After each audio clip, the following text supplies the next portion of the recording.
الله الرحمن الرحيم. تواجد اليوم بمركب ثقافي حي محمدي أمسية رمضانية إيمانية في لحظة الاعتراف لعدد من الأطر التي أسهمت بعطاءات فكرية وثقافية وجمعوية للحي المحمدي.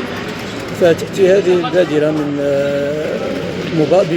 بمبادرة من المؤسسة المحمدية للتشارك وفرح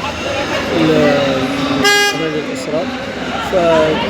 فعرفت هذه الأمسية تكريم عدة فعاليات، وحرصا من المؤسسة العلمية على توسيع قاعدة تفاعلها وتشاركها مع مختلف المتدخلين والعاملين في الشأن المحلي بعمالة مقاطعة إصلاح المحمدي.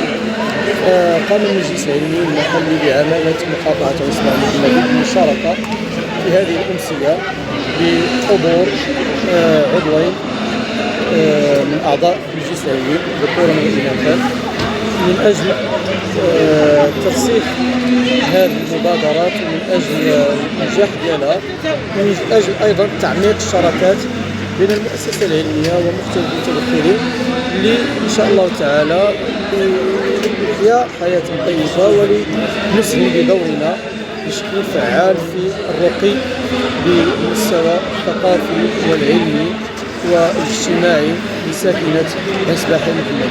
شكرا لكم.